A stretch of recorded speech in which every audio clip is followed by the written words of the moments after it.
پہلگام میں کسی قسم کی کوئی سیکیورٹی نہیں تھی، اور یہ بھی انہوں نے خبردار کیا کہ پاکستان اور بھارت کے درمیان اگر جنگ لگتی ہے تو یہ اس کا مطلب ہوگا ایٹمی جنگ۔ یہ وہ بھی کہہ رہا ہے، ہم بھی کہہ رہے ہیں کہ ابھی روایتی جنگ کا دور گزر گیا، یہ جو جنگ لگی تو یہ ایٹمی جنگ ہوگی۔ یہ خفیہ ایجنسی، بھارتی خفیہ ایجنسی را کا سابق سربراہ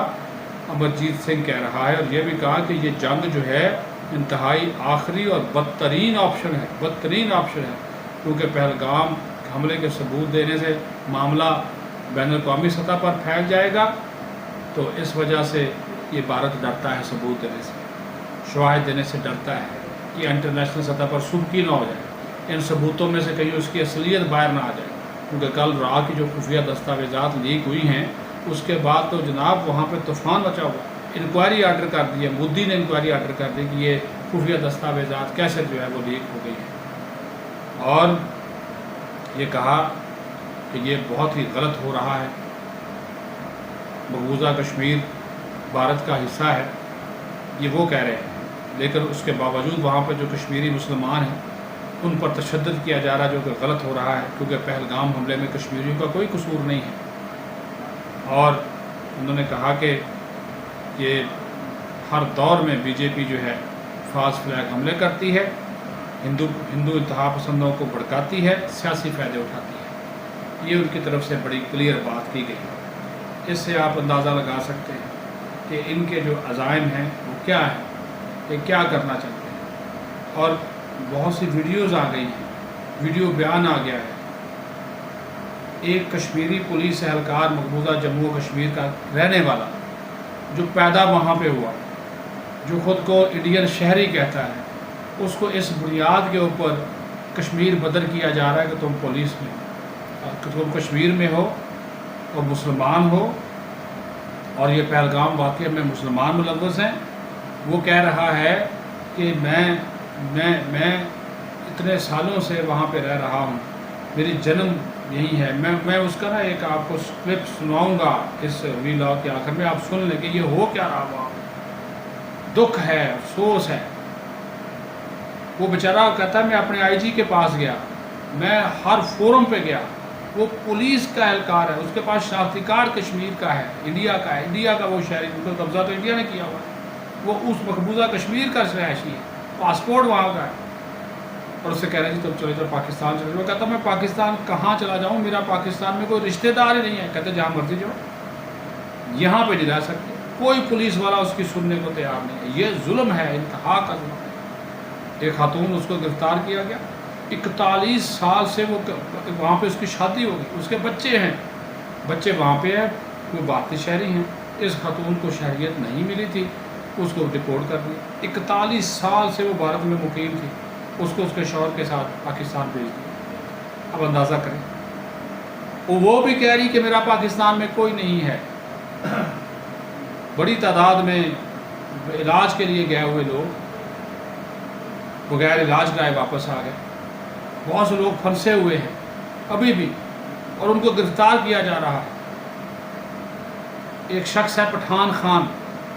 اس کو ISI کا ایجنٹ قرار دے کر پکڑ لیا، انڈیا میں رہتا ہے، صرف اس وجہ سے کہ مسلمان ہے، اس کو پکڑ لیا۔ یہ عالم ہے مسلمانوں کا، یہ اسی وجہ سے کہتا ہوں کہ شکر الحمدللہ کہ پاکستان قائم ہوا۔ آج قائد اعظم کی اور یہ آرمی چیف کی بات صحیح نظر آتی ہے کہ ہم دو قومیں ہیں، ہم ایک قوم نہیں ہیں۔ یہ ہو رہا ہے مسلمانوں کے ساتھ، وہ کہاں جائیں گے؟ ان کو دربدر کیا جا رہا ہے، جیلوں میں ڈالا جا رہا ہے، جعلی پولیس مقابلوں میں مارا جا رہا ہے۔ یہ کر رہی ہے مدتوا گودی میڈیا، ہندو کہ ہندوستان ہندوؤں کا ہے، اور باہر کہتے ہیں جی ہم سیکولر ملک ہیں۔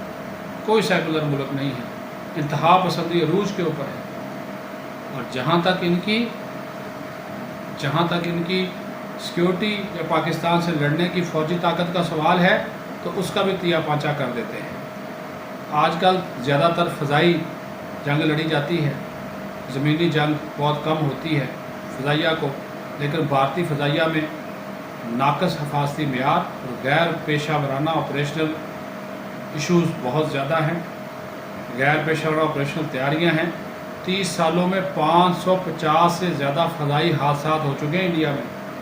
جس میں 150 سے زیادہ بھارتی پائلٹ ہلاک ہو چکے ہیں، اور روزمرہ کے حادثات میں ہلاک پائلٹس کی جو تعداد ہے یہ کارگل کے جنگ میں ہونے والی بھارتی ہلاکتوں سے بھی 30 گنا زیادہ ہے، کیونکہ اب تک بھارتی فضائیہ کے 150 سے زیادہ جو پائلٹس ہیں پھر تربیتی مشقوں اور روزمرہ کی پروازوں میں ہلاک ہو چکے ہیں۔ ٹھیک ہے جی، اور یہ ابھی لیٹسٹ آپ کو بتاؤ، 2 اپریل 2025 کو بھارتی فضائیہ کا جیگوار طیارہ رات کی تربیتی پرواز کے دوران جام نگر میں گر کر تباہ ہوا، اور اس میں بھارتی فضائیہ کا جو پائلٹ تھا لیفٹیننٹ صدارت یادو اس حادثے میں ہلاک ہوا۔ پھر مارچ 2025 میں ایک ہی دن بھارتی فضائیہ کے جیگوار سمیت 2 لڑاکا طیارے گر کر تباہ ہوئے۔ یہ میں صرف آپ کو یہ اس رواں سال کی بات بتا رہا ہوں، اور یہ سلسلہ جو ہے وہ شروع ہوا۔ پھر آپ کو پتہ ہے کہ ان کا MiG 29 طیارہ تھا، SU-30 میراج 2000، ٹھیک ہے، ہیلی کاپٹر ان کا کریش ہوا جس میں جنرل بپن راوت ہلاک ہو گئے تھے، ٹھیک ہے جی، اور ان کے 21 طیارے وڈ مائکر جو کہ MiG 21 جن کو یہ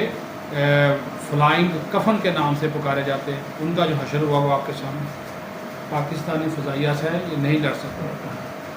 پاک فضائیہ نے تو ان کا سسٹم ہی جام کر دیا تھا، یہ رافیل لے کر آئے تھے نا، اب یہ بھگت رہے ہیں، ان کا سسٹم ہی جام کر دیا، یہ ہو رہا ہے وہاں، اور پاک فوج کی مشقیں اب پورے پاکستان میں پھیل گئی ہیں، یہ بھی آپ کو بتا پورے پاکستان میں ہمارے جوان، ہمارے افسران، ہمارے تمام ملٹری ایسٹس، ہمارے دفاعی ایسٹس سب میدان میں پھیلے ہوئے ہیں، اور جناب پورے پاکستان